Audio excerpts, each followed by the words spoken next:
Hey, what's up guys and welcome back to the channel.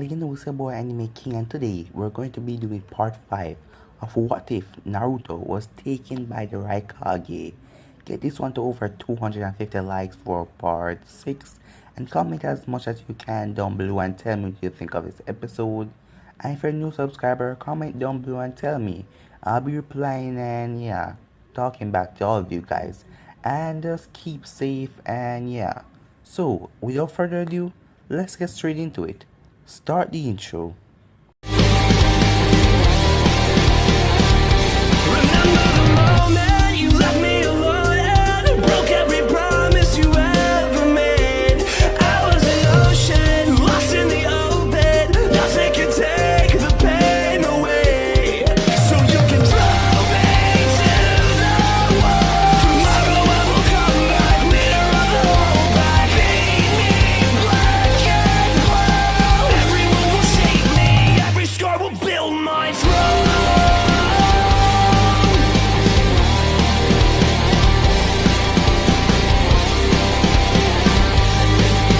So, to do a bit of a recap, Naruto went to the Hokage's tower after went in there with his big sister. The two of them talked to the Hokage and Naruto explained to the Hokage that he know who his mother is and everything, and he tell him about a little bit of his training. But you guys can switch across to go watch the last part on the playlist. I created a playlist so you guys can watch part 1 to part 4.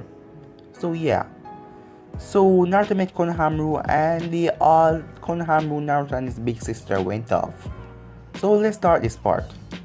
At the hidden base of the Root Foundation, the same Anbu who was watching Naruto and his team walk into the ice cream shop with Hinata, that same Root Anbu was now reporting to his boss, who is no other than Danzo. Danzo was the boss of the Roots. The Roots are a secret organization different from the Anbu. They are merely here to listen to Danzo. They don't talk or report to the third Hokage. The third Hokage banned this a long time ago, but Danzo wanted to stay. So he ran a secret organization around the third Hokage's back. And the third Hokage do not have any wiser of this, I think. But the third Hokage has his special Anbu, but Danzo has his too. And they are pretty much lethal.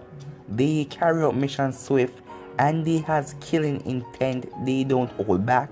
They were trained to be mercenaries, brutal killers. Danzo looks at the Anfu and said, "Thank you for bringing me this information. You may go now." The Anfu used the body flicker jutsu to disappear from sight, leaving Danzo to go over this new information that he has been given. So, the fourth legacy has returned, and there is a girl in this village interested in him, Danzo said. After going over the information, seeing Hinata and everything, the Root Anbu reported to Danzo. So Danzo had pretty much catched up on everything without being out there by himself. "I could use this as my advantage, but I must be careful. This girl is the very same Hyuga that was almost kidnapped by the Cloud many years ago.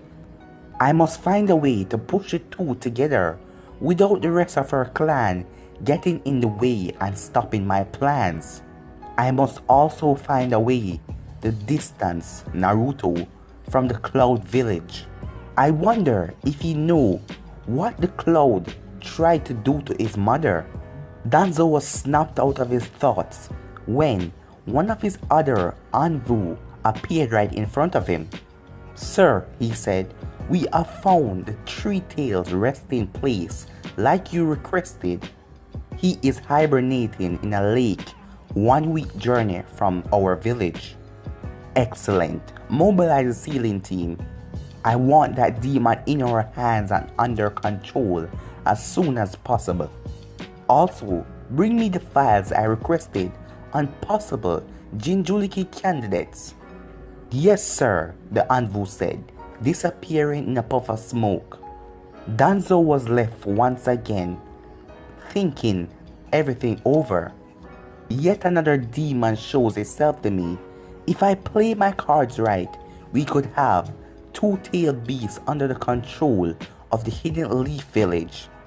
Danzo said as he got up and started to walk through a dark alley, going out of sight. Skipping towards Naruto, Naruto has finished his early morning training with his sensei and his teammates and getting ready to go visit Konohamaru like he promised last night. He walked out of his hotel and noticed that someone was hiding behind the camouflage coat that was turned the wrong way. It was turned inside out, so Naruto could see exactly what it was. "Is that you, Konohamaru?" Naruto said. Konohamaru dropped the cloth and smiled, as expected of my new rival. "Even a master of stealth of myself cannot hide from you," Konohamaru said. "Master of stealth?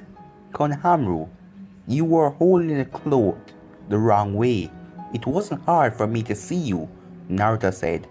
Konohamaru rubbed the back of his head and said, "So, what are we going to do today, boss?" He was embarrassed because he held the cloth the wrong way, so he was trying to change the subject. Naruto got a devilish grin on his face. "Oh, today we are going to pull some pranks." "Oh, what kind of pranks?" Konohamaru was visibly excited of the word pranks. "Some awesome pranks. I haven't been able to get my pranking done because Big Sis always catch me. But today I set her up on a date, so I should get some serious pranking done." While she focuses on that, in a bathhouse, Yujito was currently soaking in a bath with Keru beside her after the early morning training. Yujito sneezed. She said, "It looked like someone is talking about me." "Oh, maybe it's that guy Naruto set you up on a date with." Yujito looked at Keru and said, "No, remember, I told you it's not a date. You're letting him treat you to ice cream. So, how is that not a date?" "Shut up, Karu." Yujito was blushing widely. "Whatever, be in denial. All I care, but you know that idiot Naruto is just going to go out there and pull a lot of pranks on this village. You know that, right?" "I know. I figure I'll let him loose just for today. I trust him not to pull anything so bad that lead to a war between the two villages." "You trust that dumbass way more than I do." Yujito slapped Keru right across her head. "Do not curse so much." "Ow, you didn't have to hit me that hard, you know." Back with the two boys, Naruto and Konohamaru was walking through an alley while Naruto explained his plan to Konohamaru. "Okay, Konohamaru, I figure we pull a couple of smaller pranks as a warm-up, and we do the big one at the end of the day, okay?" Konohamaru just nodded in agreement. "Sure thing, boss. What kind of prank do you want we to pull first?" Naruto grinned and said, "I'll show you one of my favorite pranks first. Follow me." The two jumps on the roof and start jumping around until they found a good mark. "Those two are perfect." Naruto pointed at a couple on the street walking, the both of them holding hands. "So, how are we gonna prank them, boss?" "Watch and learn, Grasshopper," Naruto said as he put his hands in a seal, ready to create a jutsu. "Transform," Naruto said as the puff of smoke and Naruto turned into a beautiful woman. Whoa! That was all Konohamaru could say as he looked at the beautiful woman that Naruto just turned into. "Tee," Naruto said, "Like what you see, Konohamaru? I call this my sexy jutsu." "Boss, you have to teach me how to do that. Maybe later. Just watch and learn right now, okay?" Naruto jumped down off the roof, around the corner where the couple were heading. He turned the corner and started walking while whistling a happy melody. As he passed the couple, the man turned to stare at Naruto, now in a sexy, beautiful woman form. The woman immediately saw this and slapped the man in the back of his head and calling him a pervert. She let go of his hands and ran off with the man apologizing over and over and over while trying to catch her and chasing after her. "Works every time," Naruto yelled when the couple was a distance away. Konohamaru jumped down off the roof and look, he had a look of pure, like he was finally found, the prankster god. Boss, that was amazing. You have to teach me that technique someday.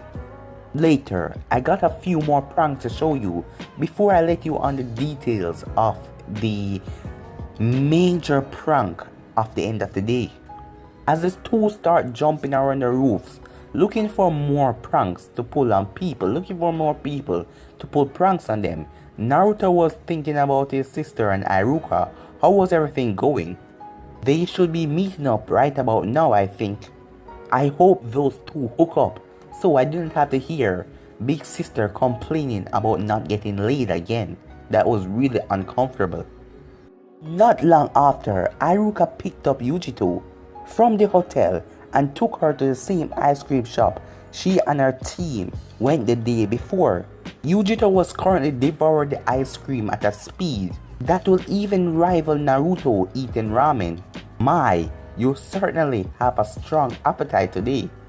Yujito stopped eating and she blushed. I really like ice cream. Anything with cream or milk, I'm in.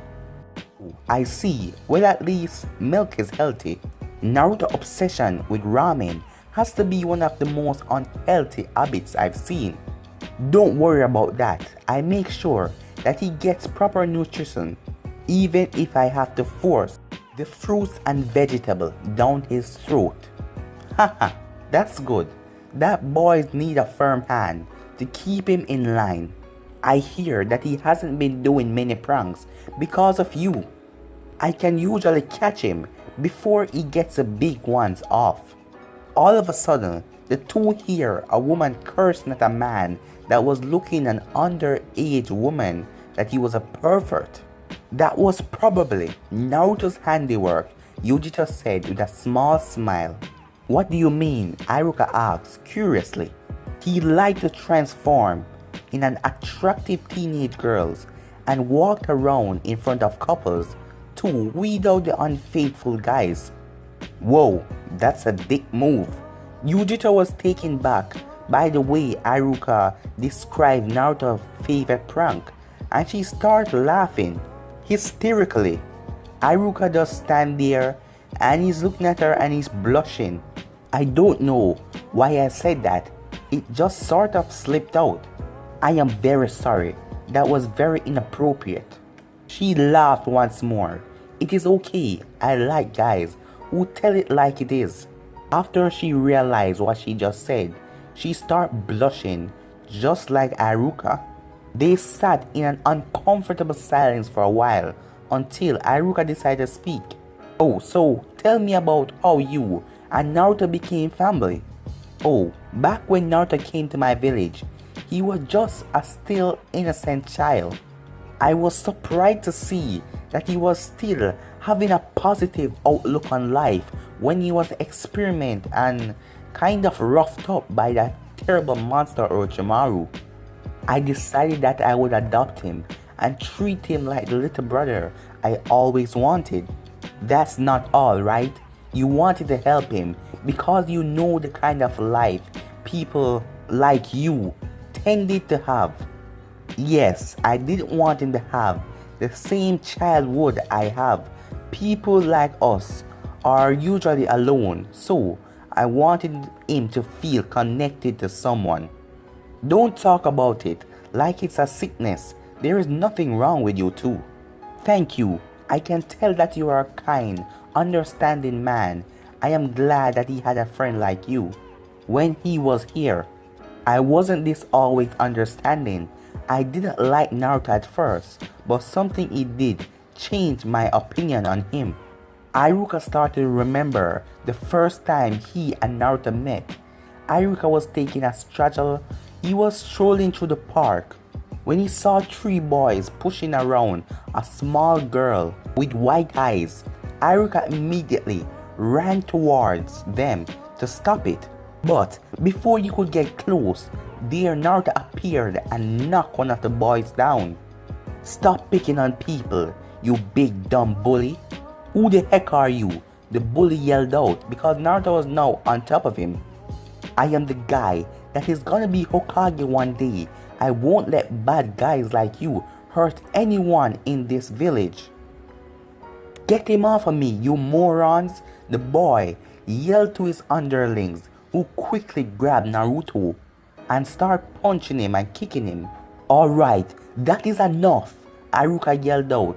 The three boys turned and ran away from the angry man now facing in front of them. Iruka ran up and saw that the girl that Naruto just saved was crying over the boy's chest. I am sorry, if I wasn't that weak, you didn't have to save me and you didn't have to get beat up. Lady Hinata? Suddenly, an older Hyuga showed up and asked Lady Hinata what just happened. She explained that she was getting bullied and she was saved by this boy and the older man. The Hyuga thanked Iruka for helping Hinata and quickly took her away. Wait, what about the boy? Lady Hinata, it's in your best interest to ignore that child. He is not the kind of boy you want to associate yourself with. But he saved me. That man saved you, not the boy. Now please be quiet and don't mention that boy again, especially not in front of your father. Hinata hung her head in defeat and was silent all the way home. Iruka, on the other hand, stood by Naruto. Hey, are you okay? Yeah. Is the girl okay? Naruto said. Yes, her caretaker just took her home. Good. I hate it when bad guys hurt pretty girls. That was really brave of you to jump in and help her like that. Well, if I'm going to be the Hokage one day, I better get well to helping people, don't you think? Well, you did a good thing today and so you deserve a reward. So will you like me to take you out to get some food? Yes sir, Naruto said as his face lit up of hearing about food. Have you ever had ramen before? There's a really good ramen shop nearby. Ramen? I never heard of it. This was when Naruto was really smaller. Why don't I go get you some and you be the judge of that? Okay, I will. Iruka took Naruto by his little tiny hand and walked into Uchiraku Ramen, where Naruto ate his first bowl of delicious ramen. And that's the day Naruto discovered ramen and also the day he became like my little brother. Yujito was silent as he processed what she just heard. Wait, a young Hyuga girl? It must have been the same one we saw yesterday at the ice cream shop. Yujito was snapped back to reality when she heard Iruka clearing his throat. That is certainly an interesting story. Even now, Naruto would jump into a fight to protect someone weaker than him.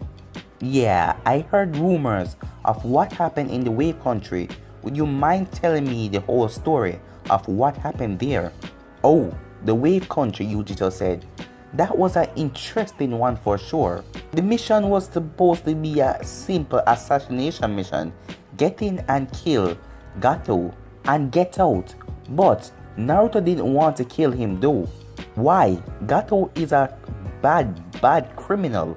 I would think of all people, Naruto would jump to the chance to get rid of that scum. Naruto wanted to make Gato stand trial for his crimes. He rounded up all of the civilians and gave some powerful speeches about standing up for yourself. And they all stood up and carried their weapons, and with me and the two other teammates, they were all ready to go through Gato's base and take out all of his thugs. But Gato was known to hire rogue ninjas to protect him. They didn't try to stop you? No, one of the perks of being like me and Naruto, some rogue ninjas know not to mess with you. The rogue ninja who they hired cut their losses and got out of there the second they knew who I was. Anyway, we took Gato prisoner and he was put on trial by the people. They found him guilty and he was publicly executed. What about the bridge? I heard they name it after Naruto. Yeah, well, Gato was in the way because of the bridge. The people were trying to build it to a way to get out of Gato's control. He was staying in the wave until he could find and assassinate the bridge builder, so no bridge will be built. But the bridge builder went in hiding and he came back after he heard about Gato's death, and everyone, the civilians, filled in the bridge builder about Naruto and what he inspired them, so the bridge was named after Naruto. You know, Miss Yujito, I am glad you and Naruto found each other. He deserved to have a family as great as you. I am not as great as a family you think. Yujito blushed once more. Every month, I have a get-together with a bunch of my girlfriends, and we like to drink and talk about girl stuff. Naruto hates it. We can get pretty loud and raunchy sometimes, and it is part of the reason he became such a pervert. Come on, you cannot be that bad when you get together with your friends. Yujito bent over the table and whispered something in Iruka's ears. Iruka blushed at a level that will rival Hinata. Yeah, that's the kind of stuff we talk about. Well, that's interesting. Naruto overheard this conversation, and I caught him the next day looking in an anatomy textbook trying to understand what we were talking about. Of all the things he would be interested in studying, it had to be that. Both of them were blushing, and yet another uncomfortable silence. Well, I should probably get going now. I'm an academy teacher and I should probably get my lesson plan for tomorrow done. As Iruka get up, his hand was suddenly grabbed by Yujito. Will I see you again? Well, we could always have dinner or something together. Tonight? Yeah, here's my address. Iruka wrote his address on a piece of paper and handed it to Yujito. Come over at around 8 tonight and I'll make something for us. I'll be there. Iruka walked off and Yujito was in the shop alone. Why am I feeling like this, she thought. He's a foreigner, but he made me so happy. I have to get a hold of myself. I'm not about to give it up on just the first date. Elsewhere in the village, Konohamaru and Naruto was preparing for their final prank. Okay, Konohamaru, I've showed you all of my favorite pranks. Now it's time to pull off the ultimate prank. What are we gonna do, boss? You and I are going to challenge the Hokage to a duel. But guys, I'm gonna end it right here. If you want to see the next part of this, you know what to do. Like, subscribe, get this one over 250 likes, and comment down below telling me what you think of this episode. And without further ado, I'm out. Peace.